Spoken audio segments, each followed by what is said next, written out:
샬롬 샬롬 샬롬 샬롬.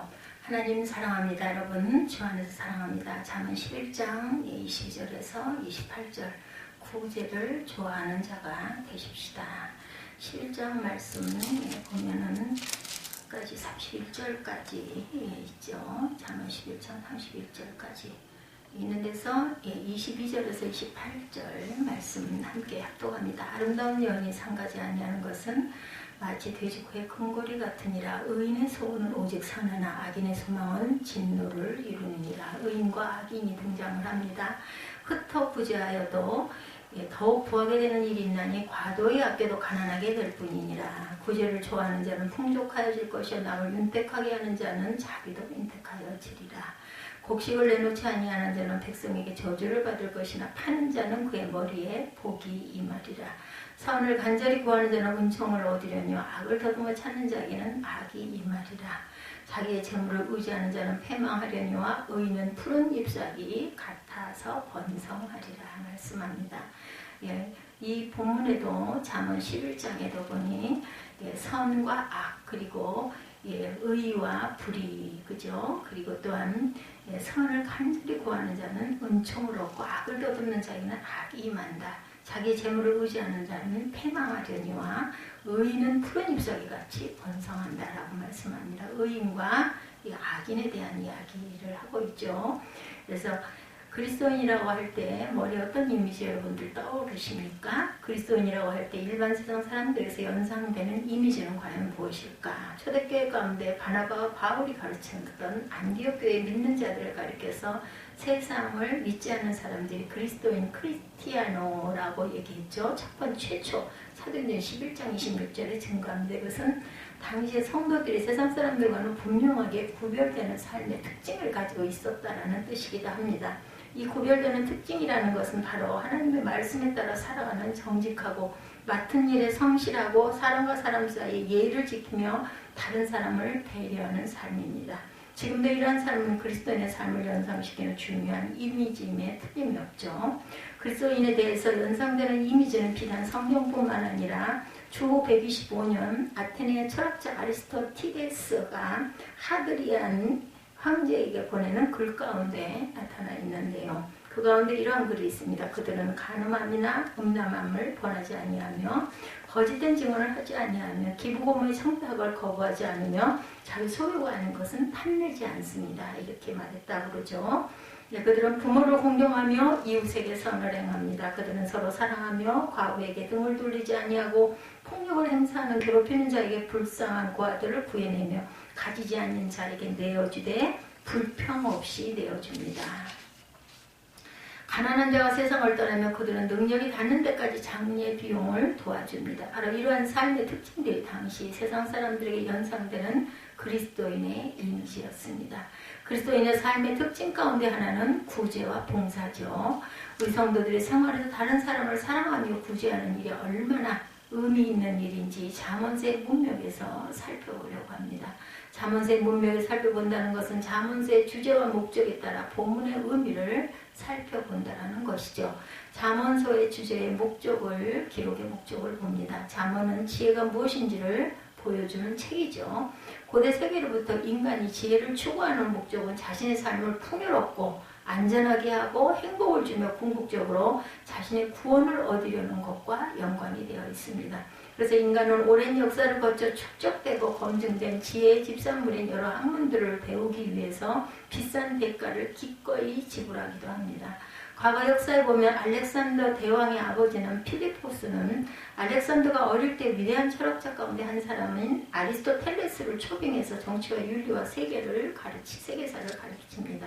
오늘날 세계적으로 유명한 대학에가 학문을 연방하기도 하죠.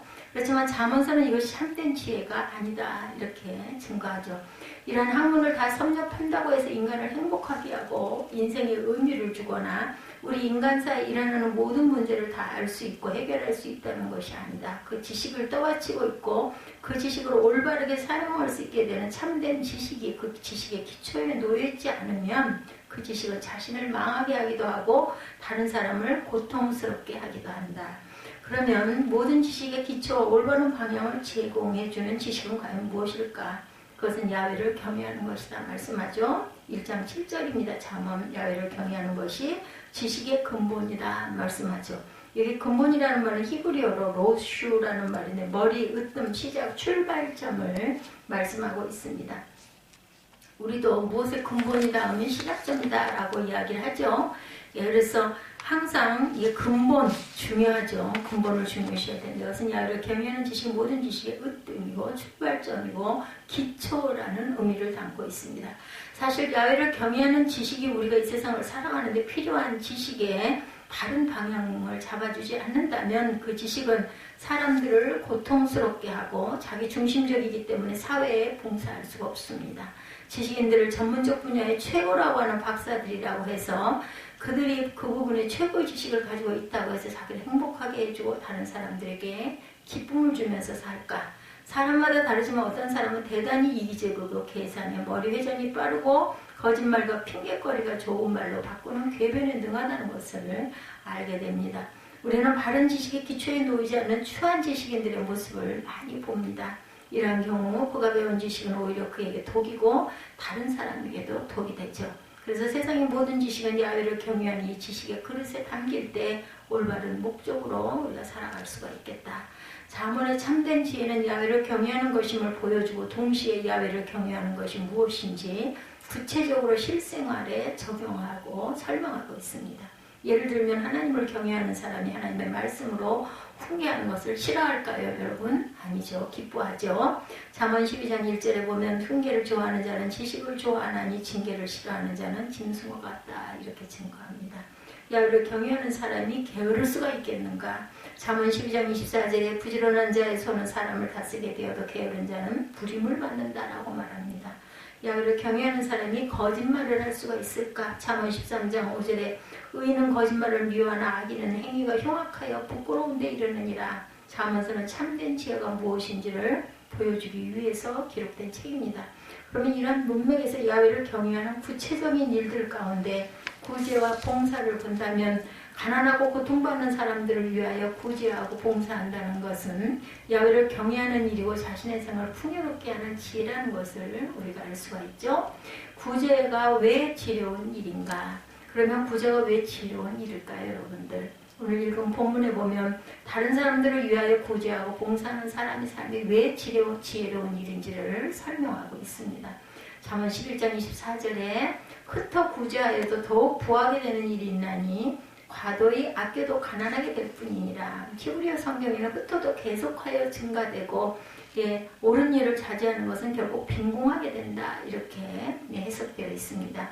이 본문에 흩트다라는 말은 나누어 준다라는 뜻입니다. 우리가 상식적으로 생각할 때 어떤 것을 흩으면 없어지는 것이 상식이지만 반대로 증거한다라는 거예요. 이것은 역설이죠. 공동 번역에 보면 이 말씀을 인심이 후하면 더욱 부자가 되지만 인색하게 굴면 오히려 궁해진다. 이렇게 번역되어 있습니다. 이 번역은 본문의 의미를 한각되게 실제적으로 잘 표현하는 생각인데 성도는 인심이 후해야 하겠다. 가난하고 고통받는 자들을 위해서 자신의 재산이나 능력이나 시간을 나누어 주는 것을 인심이 후하다는 말로 표현할 수가 있죠. 인심이 후할 때 재산과 능력과 시간이 줄어들 것 같은데 오히려 부자가 된다라고 설명하고 있습니다. 그런데 반대로 의로운 일을 자제하고 그 일에 돈과 재능과 시간을 쓰는 일에 인색한 사람은 가난하게 되죠. 상식적인 계산법으로는 맞지가 않지만 가난하고 어려운 사람들을 위하여 돈과 재능과 시간을 쓰는 것을 아깝다고 생각을 해서는 안 되겠다. 잠언 11장 25절에 이 사상을 좀 더 심하게 설명하고 있습니다. 구제를 좋아하는 자는 풍족하여질 것이요 남을 윤택하게 하는 자는 윤택하여지리라. 히브리어 원문은 다른 사람에게 복을 주는 사람은 부유해지고 남에게 마실 물을 주면 자신도 물을 마시게 된다라고 말합니다. 내용적으로는 다른 사람에게 기쁨과 복을 주는 사람이 풍족해지고 다른 사람들의 필요를 공급해주면 자신도 공급을 받는다라는 뜻이죠. 그리고 우리 번역처럼 다른 사람들을 위하여 구제를 좋아하는 자는 풍족하여질 것이요 남을 윤택하게 하는 자는 자신도 윤택하여진다. 이것은 일반 상식과 반대되는 논리일 수도 있습니다. 다른 사람들에게 나눠주는데 어떻게 풍족해질 수가 있겠고 다른 사람을 윤택하게 해주려면 자신의 것을 희생해야 하는데 어떻게 윤택해질 수가 있겠는가. 이것도 세상 사람들의 계산법과는 반대됩니다. 이웃을 위해 구제하고 봉사하는 사람이 복이 있다는 사상을 좀 더 다른 각도에서 설명하는 부분을 봅니다. 26절입니다. 곡식을 내지 아니하는 자는 백성에게 저주를 받을 것이나 파는 자는 그 머리에 복이 임하리라. 이 말씀의 뜻을 보면 오래전에 판관포청천이라는 중국 드라마가 인기를 끈 일이 있었다고 해요. 이 이야기는 중국 송나라 시대에 유명한 정치가인 판관인 포청천 이야기를 드라마로 만든 것인데 그 내용 가운데 중국의 한 고을의 흉년으로 인해서 백성들이 굶주리게 되었어요. 그리고 그 고을의 혈령과 어떤 부자는 정부 창고와 부자의 창고에 식량이 많이 있음에도 불구하고 백성들을 위해서 팔지를 않습니다. 오히려 주변에 있는 모든 식량을 다 싸서 비축해 놓죠. 왜 그랬을까? 비싼 값으로 팔아서 많은 이익을 챙기고자 해서였겠죠. 그런데 그 고을에 한 부자는 흉년이 들어 백성들이 고통당하는 것을 보고 자기 창고를 열어서 싼 값에 팔고 어떤 경우는 구제도 합니다. 이 과정에서 생기는 갈등을 이 드라마가 잘 표현을 했다고 그래요. 성경이 기록될 당시에 농경문화의 점을 고려한다면 이 말씀은 잘 이해할 수가 있습니다. 농경문화의 성패는 주로 하늘의 비와 이슬에 의존하는 경우가 많죠. 그래서 흉년이 들면 먹을 것이 없어 땅이나 집을 저당 잡히고 양식을 구합니다. 그런데 이러한 상황에 야훼를 경외하는 사람은 어떻게 해야 할까? 자기 이익을 위해서 양식을 팔지도 않고 구제하지도 않고 값이 더 오르기를 기다렸다가 오르면 비싼 값에 팔거나 가난한 자들이 양식을 구하기 위하여 집이나 땅을 저당 잡히기도 하고 그것을 갚지 못하면 삼켜도 될까? 그래서는 안 되겠죠. 역시 세상 사람들의 상식으로는 이때 양식을 팔지 않고 값이 오르기를 기다려 파는 것이 지혜롭다고 할지도 모르는데 이때 땅이나 집을 가진 사람이 빚을 갚지 못하면 그대가 그것을 취하면 많은 이문을 안길 수가 있죠. 그러나 성경은 이것이 지혜로운 일이 아니다라고 말합니다. 성경은 어떤 것을 지혜라고 말해요? 이 본문에서 살펴본 바와 같이 재산과 능력과 시간을 이웃을 위해 나누어주는 사람이 부유해지고 윤택하게 될 것이다 라고 말하죠. 그리고 상황적으로 곡식을 내지 않고 있다고 더 많은 이익을 남길 수 있을 때 파는 것이 지혜로운 것이 아니라 곡식을 내 어려운 가운데 있는 사람을 살리는 사람이 복을 받을 것이다, 축복을 받을 것이다 라고 말합니다. 그렇다면 이것이 지혜가 아닐까? 왜냐하면 일반적으로 지혜는 자신의 삶을 풍요롭게 안전하게 하는 문제와 연관되어 있기 때문인데 이것을 자신의 삶을 풍요하게 하는 지혜라고 알고 실천할 수 있는 일은 결국 여호와 하나님의 말씀을 믿는 믿음의 문제와 결부되기 때문이다. 세 번째, 재물 사용에 대한 올바른 관점입니다. 그러면 사람들이 왜 이 지혜를 실천하여 참된 행복을 누리지 못할까? 가장 근본적이고 으뜸이 되는 지식인 여호와를 경외하는 지식이 없기 때문입니다. 여호와를 경외하는 지식을 가지고 있다면 모든 재물의 주가 하나님이시라는 사실을 믿기 때문에 재물을 의지하고 살지 않고 야훼 말씀대로 살 수가 있다는 거죠. 다만에 저자는 이 문제를 결론으로 악인과 선인, 자기의 재물을 의지하는 자와 의인의 삶의 구도 속에 설명하는 우리 성도들 어떤 관점을 가지고 살아야 할 것인지에 대해서 잘 설명합니다. 27, 8절에 보면 선을 간절히 구하는 자는 은총을 얻으려니와 악을 더듬어 찾는 자에게는 악이 임한다라고 말씀하죠. 자기의 재물을 의지하는 자는 패망하려니와 의인은 푸른 잎사귀 같아서 번성하리라. 자기의 재물을 의지하는 자가 아니라 선을 행하는 자가 푸른 잎사귀 같이 번성하게 될 것이다. 우리는 야훼를 경외하는 것이 참된 지혜고 우리 인생을 행복하게 만드는 본질적인 진리라고 믿습니다. 그렇지만 우리 입으로는 이렇게 고백하면서도 마음과 행동이 따르지를 않죠. 그것은 여전히 돈을 제일 중요하고 생각하는 가치가 자리 잡고 있기 때문입니다. 이 문제에 대해서 기독교 미래학자 톰 샤인이 쓴 겨자씨 대맥세상이라는 책에 오늘날 사람들의 경향을 지적해 줍니다. 오늘날 사람들은 인생의 의미와 가치를 경제주의 곧 돈에 두고 있기 때문에 맥도날드의 경제성장의 법칙과 자본주의 원리가 삶 전체를 지배하고 있기 때문이다 이렇게 해석합니다.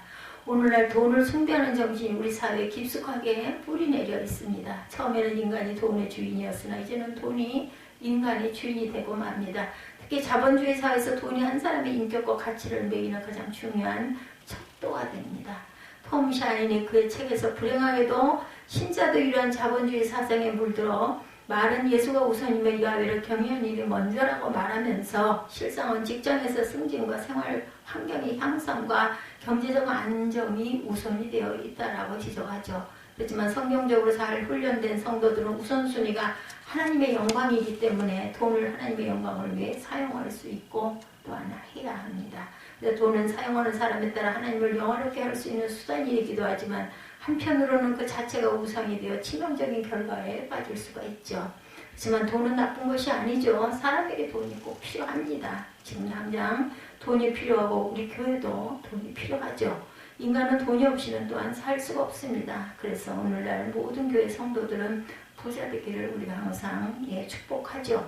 얼마 전 시중에 일본계 미국인 3세 로버트 가요시카가 지은 부자 아빠 가난한 아빠 시리즈가 잘 팔린 일이 있었어요. 그 책의 저자인 기요사키는 돈은 생활의 절대적으로 필요 조건이라 전제하고 사랑, 행복과 같은 정신적인 가치도 중요하지만 그것도 돈이 있어야 가능한 것이다 이렇게 말합니다. 한마디로 돈을 자유로 살 수 있고 자유는 윤택한 삶과 정신의 고향을 가능하게 한다는 거죠. 현실적으로는 맞습니다. 그리고 성경적으로 부자를 정죄하지 않죠. 오히려 하나님의 축복 가운데 하나라고 말합니다. 그럼에도 불구하고 부자는 하나님을 섬기는 일에 많은 위험성을 가지고 있는 것 사실입니다.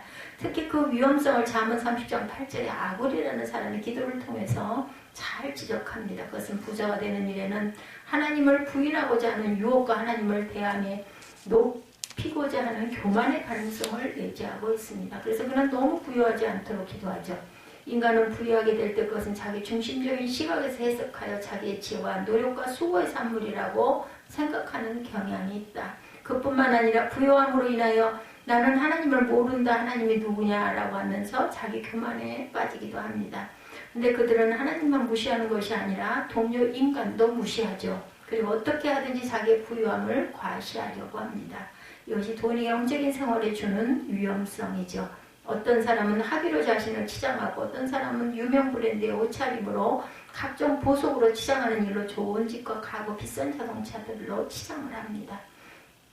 그렇지만 그에게 야훼를 경외함이 없다면 교만하고 그 치장을 자기를 과시하고 가난한 자들을 무시하는 도구로 사용하게 되죠. 이런 사람에 대해서 잠언 11장 22절에 아름다운 여인이 상가지 아니하는 것은 마치 돼지코의 금고리 같으니라고 말씀한 것처럼 학이나 집이나 유명 브랜드 옷이나 가구는 돼지코의 금고리일 뿐이다. 근데 부자만 영적으로 위험한 것이 아니죠. 아굴은 부자만 교만하여 하나님을 무시하는 우상의 위험성을 안고 있는 것이 아니라 빈곤과 가난함도 마찬가지로 위험성을 내포하고 있다고 지적을 합니다. 그것은 부자가 범죄하는 죄가 교만이라면 가난한 자는 남의 소유로 도적질함으로 하나님의 이름을 욕되게 하기도 한다. 그래서 아굴은 잠언 30장 9절에 홍내가 가난하여 도적질하고 내 하나님의 이름을 욕되게 할까 두려워함이니이다 라고 하면서 기도합니다. 가난은 남의 돈을 도적질할 수 있는 유혹에 빠지거나 부당하게 재물을 취하고자 하는 비도덕적인 위험성에 처하기도 합니다. 아굴은 가난이 도덕질의 위험성만 지적하였지만 이사야 선지자는 가난하게 되면 하나님을 원망할 수 있다라고 이사야 8장 21절에도 지적합니다. 실제로 가난은 하나님을 원망하고 시대를 원망하고 사람을 원망하게도 만듭니다. 그래서 매사에 불평과 삐뚤어진 시각으로 세상을 살아가게 되죠. 가난은 이러한 위험성을 안고 있습니다. 이러한 이유에서 부유함과 가난이 다 위험할 수가 있다. 그러면 부자가 되는 것도 위험하고 가난하게 되는 것도 위험하다면 사람들에게 어느 정도의 재물이 필요할까? 어떤 의미에서 어느 정도의 재물이 있어야 하느냐의 문제가 중요한 일이 아니죠. 잠언서에서 아굴이 기도했던 것은 재물의 많고 적음이 아니라 하나님을 잘 섬길 수 있겠다라고 기도합니다. 부자가 되는 일이나 가난하게 되는 일 자체가 영적으로 위험한 일이 아니고 부자가 되어 하나님을 잘 섬길 수 있고 가난하게도 하나님을 잘 섬길 수 있다라는 거죠. 일반적으로 부자가 되면 교만할 가능성이 많고 가난하게 되면 그것으로 인하여 범죄하여 하나님의 이름을 욕되게 할 수도 있다는 거죠. 중요한 것은 그 돈을 사용하는 사람의 경건성에 달려 있습니다. 만약 우리가 성도가 하나님 앞에 그가 누리고 있는 모든 것이 하나님의 은혜이며 그에게 맡겨주신 돈은 하나님의 거룩한 목적을 위해 그에게 유임해주신 청지기의 의식을 가지고 간다면 그에게서 돈은 하나님을 섬기며 자신을 행복하게 하며 이웃을 사랑하는 도구가 될 수가 있겠죠. 그래서 우리 성도는 경건과 돈이 반대되는 개념이 아니라 하나님을 섬기고 이웃과 사회를 사랑하는 도구로 인식하고 올바르게 사용함으로 보이지 아니하는 하나님을 보여주는 생활이 되어야 할 것입니다. 이것이 재물에 대한 올바른 성경적인 관점입니다. 구제를 생활 가운데 실천해야 되겠죠. 마지막 네 번째, 어느 외국 교수 두 분이 한 분은 화란인 니코체스 교수님, 한 분은 미국인은 존 베우터 교수님이십니다. 지금 호체스 교수님은 카나다의 개혁신학대학원에서 가르치고 계시고 존 베우터 교수님은 화란에서 목회를 하고 계시는데 그 두 분이 모두 한국에 계실 때 한국을 참 사랑하셨고 한국의 문화를 한국인보다 더 잘 아셨다고 합니다. 그분들이 이론적으로 신학을 가르치신 것이 아니라 실천적으로 신학을 가르쳐 주셨어요. 그 두 분 중에 존 바우터 교수님은 한국인 장애아를 이방에서 자녀로 삼으시고 특별히 가르치셨다고 그러죠. 이것을 가리켜 믿음의 표현이다 라고 말씀하셨습니다. 그러면서 우리 한국교회 성도들은 믿음을 아름답게 표현하는 일에 신경을 썼으면 좋겠다고 말합니다. 사람들과 만나면서 발견한 한 가지 사실은 그가 믿는 신앙 고백과 다르게 말하고 행동한다는 것. 말하는 것을 들어보면 하나님의 삶의 의미, 삶의 목적이라고 말하면서 실상은 돈과 권력의 노예가 되어 있는 그러한 것을 얻는 일이라면 그가 그렇게 삶의 목적이라 말하는 하나님을 섬기는 일은 그 시점에 아무런 의미를 가지지 못한다는 거죠. 기독교 미래학자 톰 샤인이 지적한 바와 같이 경제성장의 법칙과 자본주의 원리가 그 사람을 지배하고 있는 것으로 보았다고 합니다. 이것이 오랫동안 가지고 있던 갈등, 그가 직접 자신의 이익을 얻는 문제와 연관이 되어 있지 않으면 선하고 너그럽고 하나님의 말씀을 실천한 일에 삶의 의미가 있는 것처럼 말하고 행동하나 자기 이익이 계획되어 있으면 그것을 전혀 다른 문제로 돌변해버린다는 것. 이 경우 하나님을 섬기는 일은 아무런 의미가 없다는 거죠. 우리가 믿는 바와 같이 야훼를 경외하고 그 명령을 지키는 일이 참으로 그 인생의 목적이고 사는 의미라고 고백한다면 그 고백대로 이 일을 위하여 자기를 희생할 줄도 알고 봉사할 줄도 알아야 되는 그렇지 않다는 거죠. 말로는 하나님을 사랑하고 인생의 목적이고 의미라고 말하지만 실상은 그 말하고는 너무 관계없는 삶을 살고 있는 그런 현실, 우리가 어떻게 이해해야 할까? 우리가 사는 신앙 고백과 삶이 일치하는 사람을 어디에나 찾을 수 있을까? 저는 이런 사람들을 우리나라 교회에서 찾을 수 있기를 원합니다. 잠언 11장 24, 5절이죠. 흙도 구제하여도 더욱 구하게 되는 일이 있나니 과도히 아껴도 가난하게 될 뿐이니라. 구제를 좋아하는 자는 풍족하여질 것이요 남을 윤택하게 하는 자는 윤택하여지리라 하는 말씀이 그대로 이루어지는 줄을 생생하게 경험하죠. 우리 교회 모든 믿음의 가족들이 야훼를 경외하는 구체적인 표현 가운데 하나인 구제를 실천함으로 하나님이 여러분의 삶을 풍요하게 하시는 축복을 경험하시기를 축원합니다. 여러분을 통해서 드문 꿈이 없어 공부하지 못하는 사람들이 공부할 수 있는 기회를 가지기를 원합니다. 질병으로 고통받는 사람들이 여러분을 통해서 치료받는 은혜가 임하기를 원합니다. 경제적으로 어려운 가운데 있는 사람들이 여러분의 구제와 봉사를 통해서 큰 힘을 얻기를 기도합니다. 코로나19에서 모두 다 해방되는 은총이 대한민국에 임하기를 통일의 영원히 십자가 아래서 이루어지기를 주님의 이름으로 기도합니다. 기도하시겠습니다.